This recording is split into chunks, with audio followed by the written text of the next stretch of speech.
వినాయక చవితికి సంబంధించినటువంటి విశేషాలు, స్వామివారికి సంబంధించినటువంటి ఆరాధన, వ్రత కథ, పూజా విధానం, అందులో మనకు తెలియనటువంటి రహస్యాలు, వినాయక రూపంలో ఉన్నటువంటి అంతరార్థాలు ఏమిటి, అది మన జీవితానికి ఏ విధంగా ఉపయోగపడతాయి, ఈ విశేషాలన్నీ కూడా ఇప్పుడు చూద్దాం. వినాయక చవితి రోజున ప్రాతకాలమే లేచి ఇంటిని శుభ్రం చేసుకోవాలి. ఆ రోజు పూజా విధానం కనుక చూసుకున్నట్లయితే తలంటూ స్నానం చేసి ఉతికిన వస్త్రాలు ధరించాలి. మామిడాకులు, తోరణాలు కట్టి ఇంటిని అలంకరించాలి. ఓ పీటకు పసుపు రాసి ఇంటికి ఈశాన్య భాగంలో లేదా ఉత్తర దిక్కులో ఉంచాలి. వినాయక ప్రతిమను ఉంచి పాలవెల్లికి పసుపు రాసి కుంకుమతో బొట్టు పెట్టి విగ్రహం తలపైన అంటే విగ్రహం మీద వచ్చేలా వేలాడదీయాలి. దీనిపై పత్రి వేసి నలుమూలలా మొక్కజొన్న పొత్తులు పళ్ళతో అలంకరించాలి. రాగి లేదా ఇత్తడి పాత్రను తీసుకుని పసుపు రాసి అందులో నీళ్లు పోసి టెంకాయ, జాకెట్ ముక్క ఉంచి ఒక కలశాన్ని ఏర్పాటు చేసుకోవాలి. ఇక్కడ మట్టి ప్రతిమ స్వామివారిది ఉంచి కలశానికి షోడశోపచారాలు పూజ చేసి 21 రకాల పత్రులతో అష్టోత్తరం కానీ సహస్రనామాలు కానీ చెప్పుకుని స్వామివారికి పూజారాధన చేసుకోవాలి. 21 రకాల పత్రులతో వండ్రాలు, కుడుములు, పాయసం, గారెలు, పులిహోర, మోదకాలు మొదలైనవి పిండి వంటలు మీ నైవేద్యంగా స్వామివారికి సంబంధించి ముఖ్యంగా కుడుములు నైవేద్యంగా పెట్టాలి. స్వామివారి వ్రత కథ చెప్పుకుని నీరాజనం ఇవ్వాలి. ఇక్కడతోటి మనకి పూజారాధన, పూజా విధానం పూర్తవుతుంది. ఇక్కడ స్వామివారికి సంబంధించినటువంటి కథ చెప్పుకుంటే ఇది అందరికీ తెలిసిందే. ఒక్కసారి సంగ్రహంగా తెలుసుకుందాం. పార్వతీదేవి నలుగుపిండితో పసుపుతో ఒక రూపం తయారు చేసి దానికి ప్రాణం పోస్తుంది. పరమేశ్వరుడు రాక కోసం కాపలాగా ఉంచుతుంది. పరమేశ్వరుడు వస్తాడు, ఎవరైనా లోపలికి రాకుండా ద్వారం దగ్గర కాపలాగా ఉంచుతుంది ఆ బాలుడిని. ద్వారం దగ్గర కాపలాగా ఉన్నటువంటి ఈ బాలుడు ఈలోపుగా పరమేశ్వరుడు వస్తాడు. పరమేశ్వరుడు ఎంత చెప్పినా లోపలికి వెళదామని ఎంత ప్రయత్నం చేసినా సరే బాలుడు అడ్డగించి పట్టుబడతాడు. ఇంకా పరమేశ్వరుడు కోపించి పసివాడి యొక్క తలను త్రిశూలంతో తీసేస్తాడు. ఆ తర్వాత ఏనుగు తల తేవడం, ఆ బాలుడికి పెట్టడం, ఆ బాలుడు కాస్త గజముఖుడు అవ్వడం ప్రసిద్ధి చెందినటువంటి కథ ఇది మనందరికీ కూడా తెలిసిందే. అయితే మన పురాణ కథలు ఇలాగే ఉంటాయి. దాని వెనకాలం అన్నటువంటి అంతరార్థం గ్రహిస్తేనే కానీ అసలు విషయం అర్థం కాదు. ఇక్కడ ప్రతి జీవి కూడా పరమేశ్వరుడు యొక్క ఆధీనంలోనే ఉంటాయి కదా. ఆ బాలుడు ఎవరో తెలియదా, పార్వతీదేవి సృష్టించిందని తెలియదా పరమేశ్వరుడికి? అనేక సందేహాలు ఈ కథలో మనకి తలెత్తుతాయి. మన పండుగలు, పురాణ కథలు అన్నీ కూడా ఆత్మోన్నతికి, ఆధ్యాత్మిక సాధనకు సంబంధించిగా ఉంటాయి. ఇక్కడ పార్వతీదేవి ఒక ప్రతీక, ప్రకృతి స్వరూపం. పరమేశ్వరుడు పురుష స్వరూపం, పరమాత్మకి ప్రతీక. వీరిద్దరి మధ్య గణపతి అహంకారం, జీవాత్మ వీటిని సూచిస్తాడు. జీవుడు పరమాత్మని పొందాలంటే, మనం పరమేశ్వరుని పొందాలంటే అహంకారం అనేది ముందు తొలగాలి. ఏమిటది అహంకారం అంటే? నేను, నాది, ఇది నేను కాబట్టి చేశాను, నా వల్లే జరిగింది, కోరికలు ఎక్కువగా, వ్యామోహం, ఆశ ఇవన్నీ కూడా ఆధ్యాత్మికతలో అజ్ఞానంగా, అహంకారంగా చెప్తారు. ఇదే భగవంతుని మనకి అడ్డు ఏమిటంటే ఇదే అన్నమాట. ఈ అజ్ఞానం అనేది తొలగాలి. ఇవి ఉన్నంతకాలం భగవంతుణ్ణి మన ఆత్మస్వరూపాన్ని, మన స్వస్వరూపాన్ని మనం తెలుసుకోలేం. ఇక్కడ పరమేశ్వరుడు ఎదిరించగలిగినటువంటి శక్తి బాలుడికి ఎలా వచ్చింది అంటే, ఇక్కడ పార్వతి ప్రకృతి స్వరూపం. నలుగుపిండి పసుపుతో గణపతిని చేసింది. పార్వతీదేవికి నేను సంతానం పొందాలి అనే దేహాత్మ భావనతో చేసింది గణపతి. మనలోను పుట్టిన అహంకారం, కోరికలు అంతలా ఉన్నప్పుడు భగవంతుడు అనేది తెలుసుకోలేం. కోరికకి అక్కడ అహంకారానికి ప్రతీక అన్నాం కదా గణపతిని. అందుకే పరమేశ్వరుడిని ఎదిరించగలిగినటువంటి శక్తి అక్కడ ఏర్పడింది. లోపల అంత బలమైనటువంటి ప్రజ్వరిల్లుతున్నప్పుడు భగవంతుడు అనేది తెలుసుకోలేం. ఈ బాలుడు ఇంకా ఎంత చెప్పినా ఎదిరించినప్పుడు మనపై ఎదురు తిరుగుతున్నప్పుడు పరమేశ్వరుడు దిగి వస్తాడు. అంటే జ్ఞానం అనే దానితో చూడాలి. ఇక్కడ పరమేశ్వరుడు త్రిశూలంతో లేదా త్రినేత్రంతో తలని తీసేశాడు. త్రిశూలం అంటే ఏమిటి? జ్ఞానం అంటే తెలుసుకోవడం, అసలైన విషయాన్ని చూడడం. ఇప్పుడు గణపతి తల ఏనుగు తల అయ్యింది అంటే బాగా తెలివిగా ఆలోచించడం, జ్ఞానంతో ఉండడం. ఇది కథకు ఉన్నటువంటి అసలైనటువంటి అర్థం. ఇప్పుడు గణపతి యొక్క రూపం మనకు వ్యక్తిత్వ వికాసానికి, సామాజిక విజ్ఞానానికి, మానసిక ఎదుగుదలకు, ఇతరులతో ఎలా కలిసిమెలిసి జీవించాలో ఇలా అనేక విషయాలు మనకి తెలియజేస్తూ ఉంది. ఆ విశేషాలు ఏమిటి అనేది ఇప్పుడు చూద్దాం. స్వామివారికి పెద్ద తల, ఏనుగు తల అనేది ఉంటుంది. ఇది విశాల దృక్పథానికి ప్రతీక. వినాయకుడి పెద్ద తల విశాల దృక్పథాన్ని సూచిస్తుంది. ఆటంకాలు సమస్యలు ఎదురైనప్పుడు సంకుచితంగా ఆలోచించకుండా సమస్యకు కారణమైన అన్ని అంశాలను సమీక్షించి ఆలోచించి విశ్లేషించాలనే సందేశాన్ని ఏనుగుతల అందిస్తుంది. సమస్యను కేవలం మన దృష్టితో మన వైపు నుంచే చూడకూడదు. మన స్థానంలో అవతలి వ్యక్తి లేదా అవతలి వ్యక్తి స్థానంలో మనం ఉంటే ఎలా ఆలోచిస్తామనే విషయాన్ని దృష్టిలో ఉంచుకుని తర్కించుకుని ఆలోచించాలి. అప్పుడే ఒక నిర్ణయానికి రావాలి. సామాజిక, సంస్థాగత, కుటుంబ, వ్యక్తిగత సమస్యలన్నింటికీ ఈ తరహా ఆలోచన తప్పనిసరిగా ఉండాలి.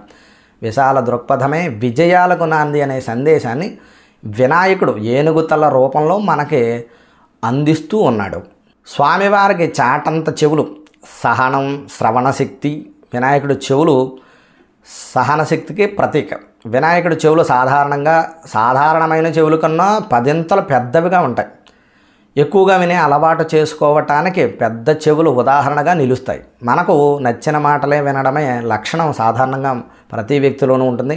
అలా కాకుండా మనకు నచ్చినా నచ్చకపోయినా అవతల వ్యక్తి చెప్పే విషయాన్ని శాంతంగా, సహనంగా, సానుకూల ధోరణితో వినాలనే సందేశాన్ని ఈ పెద్ద చెవులు మనకి అందిస్తూ ఉన్నాయి. పెద్ద చెవుల రూపంలో గణపతి చెప్తూ ఉన్నాడు. అవతల వ్యక్తి చెప్పే విషయాన్ని శ్రద్ధగా వినడం మానవ సంబంధాల బలోపేతానికి తొలిమెట్టుగా చేస్తుంది. ప్రధానంగా ఆటంకాలు ఎదురైన సందర్భంలో కనిపించిన ప్రతి వ్యక్తి ఏవేవో సలహాలు చెబుతారు. వీటన్నిటినీ సహనంతో వినాలి. అంతిమంగా మన వివేచనతో ఆలోచించి నిర్ణయం తీసుకోవాలి. పొడవైన నాలుక, తొండం ఏం సూచిస్తుంది? దూరదృష్టి. భవిష్యత్తులో ఎదురయ్యే ఇబ్బందులు, ఇతర ఆపదల్ని ముందుగానే పసిగట్టి దానికి పరిష్కార మార్గాలను ఆలోచించుకోవటం, వాటిని ఎదుర్కొనేందుకు సిద్ధపడటం వివేకవంతుల లక్షణం. వ్యక్తిగతంగానే కాదు, సంస్థాగతంగానూ ఈ లక్షణం చాలా అవసరం. ఆపద వచ్చాక ఆలోచించడం వల్ల ప్రయోజనం సిద్ధించదు. మనం ఎప్పటికే సమస్యల్లో ఉన్నప్పటికీ ఈ సమస్య నివారణ కోసం మనం తీసుకోబోయే చర్యల వల్ల భవిష్యత్తులో ఎదురయ్యే ఇబ్బందులు ఏమైనా ఉన్నాయేమో అని కూడా పరిశీలించుకోవాలి. వినాయకుడు పొడవైన నాసిక, తొండం ఈ విషయాన్ని మనకి స్పష్టం చేస్తూ ఉంది. స్వామివారి 4 చేతులు ఎక్కువ పనిని సూచిస్తాయి. వినాయకుడికి ఉండే 4 చేతులు మనం చేసే పని కన్నా రెట్టింపు పని చేయాలనే సందేశాన్ని ఇస్తాయి. చేయాల్సిన పని నుంచి తప్పించుకోవడం సాధారణంగా మనుషుల్లో కనిపించే ప్రవర్తన, కానీ ఇది ఆహ్వానించదగింది కాదు. అలాగే ఏదైనా ఇబ్బంది కలిగితే ఆ ఇబ్బందిని కూడా సాకుగా చూపించి పని ఎగ్గొట్టే వ్యక్తులు ఉంటారు. వీరందరికీ వినాయకుడు 4 చేతులు గొప్ప స్ఫూర్తిని అందిస్తాయి. అందుకు ఉదాహరణగా మనకి వ్యాస భగవానుడు భారతాన్ని చెప్తే తన దంతాన్ని విరిచి మరీ మహాభారతాన్ని పూర్తి చేశాడు. పెన్న లేదు, ఏమీ లేదని చెప్పేసి ఆయన ఏమీ అనుకోలేదు. ఆటంకాలను అధిగమించడానికి ఇప్పుడు చేసే పని కంటే రెట్టింపు పని చేయాలి. అసలు ఇప్పుడే రెట్టింపు పని చేస్తే భవిష్యత్తులో ఆటంకాలు వచ్చే అవకాశం చాలా వరకు తగ్గుతుంది. నిరంతర పరిశ్రమ మనిషికి కర్తవ్యం వైపు నడిపిస్తుంది. కూర్చుని తింటే కొండలైనా కరిగిపోతాయంటారు. ఇటువంటి దుస్థితి మనిషికి రాకూడదనే వినాయకుడు 4 చేతులతో స్వామివారు మనకి దర్శనమిస్తాడు. స్వామివారి చిన్ని కళ్ళు సునిశిత దృష్టికి సంకేతం. ఏనుగుకు చాలా చిన్న కళ్ళు ఉంటాయి. అంత పెద్ద శరీరం ఉన్న ఏనుగు అంత చిన్న కళ్ళతోనే తన పనులన్నీ చేస్తూ ఉంటుంది. తనను తాను ఏ ఆపద రాకుండా కాపాడుకుంటూ ఉంటుంది. తనకు వచ్చే ఆపదల్ని ముందుగానే పసిగడుతుంది. కళ్ళు ఎంత పరిమాణంలో ఉన్నాయనేది ముఖ్యం కాదు, ఎంత నేర్పుగా సునిశ్చితంగా పనిచేస్తున్నారనేదే ముఖ్యమైనటువంటి విషయంగా వినాయకుడి చిన్ని కళ్ళు తెలియజేస్తూ ఉన్నాయి. అనవసరమైన విషయాల మీద దృష్టి నిలిపి తమ కర్తవ్యాన్ని విస్మరించే వారికి వినాయకుడి చిన్ని కళ్ళు తెరిపిస్తాయి. అలాగే సమస్యల్లో ఉన్నప్పుడు మనల్ని అనేక విషయాలు ఆకర్షించి మన దృష్టిని సమస్యల నుంచి మళ్ళిస్తాయి. దీంతో మనం పక్కదోవ పడతాం. ఇది సరైన పద్ధతి కాదు. మన దృష్టి ఎప్పుడూ లక్ష్యం మీదనే నిలవాలని సూచిస్తాయి వినాయకుడి నేత్రాలు.